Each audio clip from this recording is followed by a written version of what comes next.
여러분 안녕하십니까? 태영호의 퇴근길 한마디 시간입니다. 여러분, 오늘은 백범 김구 선생님의 서거 72주기가 되는 날입니다. 그래서 제가 오늘 오전 백범 김구 선생님의 묘소를 찾아 참배했습니다. 김구 선생님은 북한에서도 잘 알려져 있는 분입니다.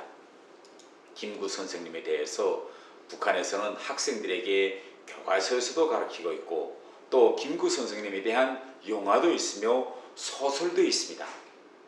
그런데 북한에서 얘기하는 김구 선생과 우리 대한민국에서 평가하고 있는 김구 선생님은 전혀 다릅니다.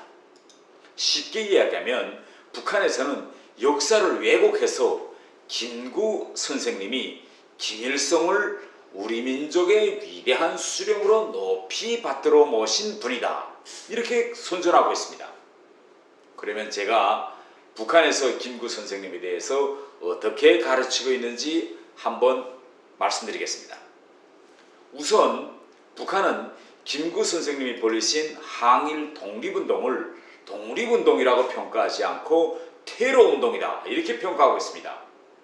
그러면서 여러가지 신뢰를 드는데 상해 임시정부에서 김구 선생님이 주도권을 차지하고 사회주의자들을 내몰기 위해서 일제가 아니라 공산주의자들을 테러했다, 이런 주장도 하고 있습니다. 그리고 북한은 상해 임시정부 자체를 인정하지 않습니다. 상해 임시정부란 거기에 모여있던 사람들이 장개석 정부나 혹은 국내 해외에서 동포들이 한 푼 두 푼 보여준 돈으로 상해 술집에서 술이나 먹으면서 해방될 때까지 호성세월을 보냈다고 하고 있습니다. 더 웃기는 얘기가 하나 있습니다. 김구 선생님이 1948년 5월 평양을 찾아 김일성을 만나는 적이 있었는데 그때 김구 선생이 김일성에게 상해 임시정부 그 법통인 인장, 도장이죠. 이 도장을 김일성에게 바치면서 김일성을 우리 한반도의 유일한 지도자라는 걸 인정했다는 것입니다. 이것은 북한 김씨전 정권이 상해 임시정부가 자기 법통인 인장까지 북한에 바쳤으므로 한반도의 유일한 합법적 정부는 김씨정권이다, 이런 것을 북한 주민들에게 각인시키자는 데 목적이 있습니다. 제가 오늘 이렇게 김구 선생님의 서거 72주기 날 뜬금없이 이런 얘기를 왜 하냐면 북한 김정은 정권은 상해 임시정부를 인정하지 않고 또 김구 선생님도 바로 김일성을 민족의 위대한 수령으로 봤던 사람이다 라는 걸 계속 북한 주민들에게 각인시키고 있다는 사실을 알려드리기 위해서입니다. 그런데 지금 일각에서는 우리 3.1운동과 또 임시정부 수립 100주년 행사를 남과 북이 공동으로 하자라고 북한에 제기까지 했습니다.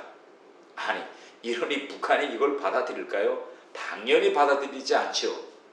우리가 앞으로 남과 북이 대화를 하고 협력을 하고 공동 행사를 하든 우리가 북한을 잘 알아야 되는데 우리의 이런 일방적인 생각만을 가지고 북한도 김구 선생을 좋아하고 김구 선생을 우리 독립운동의 위대한 운동가로 모시고 있을 것이다 이러면서 공동행사도 하자고 제기하면 북한이 받아들일 것이다 라고 생각하는 것 자체가 이거 북한에 대한 무지를 보여주는 겁니다. 지금으로부터 72년 전 김구 선생님은 평양으로 떠나시면서 다음과 같은 말씀을 남기셨습니다. 70평생을 동족을 사랑하고 국가를 사랑하고 독립을 위하여 사는 나로서 일신의 아내를 위하여 우리 3천만 형제가 한없는 지역의 구렁텅이로 떨어지는 것을 보고만 있을 수 없다.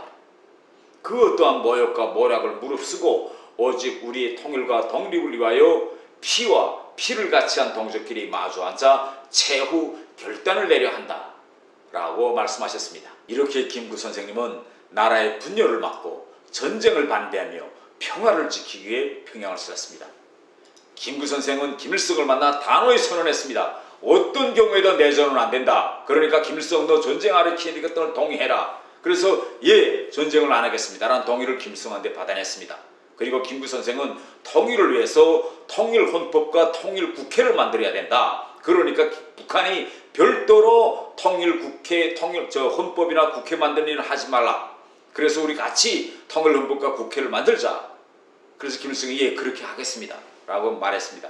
그런데 그때 북한은 내부적으로 별도의 소위 조선민주주의인민공화국이라는 걸 만들어내는 법, 헌법 이런 걸 막 만드는 과정에 있었는데 김구 선생이 절대 만들지 말라는 걸 답변을 받아가지고 왔습니다. 그런데 그때 김일성은 김구 선생님에게 저희들은 남침할 의욕이 없습니다. 통일헌법도 같이 만듭시다. 국회도 같이 만듭시다. 라고 하면서 김구 선생님을 슬슬 속여 넘겨서 내려보냈습니다. 그렇기 때문에 북한이 지금 김일성과 김구 선생님이 나눈 이 남북 요인회담이라고 하는데 이 요인회담 내용은 북한 사람들한테 절대 알려주지 않고 있습니다. 그리고 김일성은 김구 선생님이 한국에 내려와서 돌아가신 지 1년 만에 끝내 김구 선생님과 한 약속을 뒤집고 전쟁을 일으킵니다. 여러분, 지금 남북관계는 김정은 남매의 남북 공동연락사무소 폭파와 함께 급속도로 얼어붙었습니다. 김구 선생님이 남북협력의 상징인 남북 공동연락사무소가 폭파되는 그 장면을 보았더라면 무엇이라고 말씀하셨을까요? 아마 김구 선생님께서는 그걸 보셨더라면 아마 너희들은 민족의 용서를 받지 못할 것이다. 그리고 우리 민족을 멸살시킬 수 있는 핵무기를 무조건 폐기해야 한다. 라고 저는 단호히 말씀하실 것 같습니다. 그런데 지금 일부 사람들은 김구 선생님의 통일과 전쟁을 반대하고 평화를 수호하려는 이 김구 선생님의 사상을 북한에 대한 조건부 없는 평화 구애, 조건부 없는 대화, 협력으로 착각하면서 김구 선생님의 정신을 왜곡하고 있습니다. 저는 오늘 다시 한번 김구 선생님의 애국, 애적 정신의 기초가 무엇인지 되새겨보았습니다.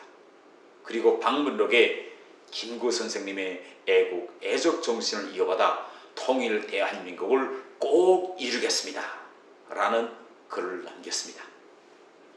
여러분, 이번 한 주간 고생이 많으셨습니다. 그럼 다음 주 월요일 저녁 태영호의 퇴근길에서 다시 한번 뵙겠습니다. 그리고 꼭 구독 단추와 알림 버튼을 눌러주어서 빨리 태영호TV가 19만 구독자 수를 넘게 여러분들에게 부탁드립니다.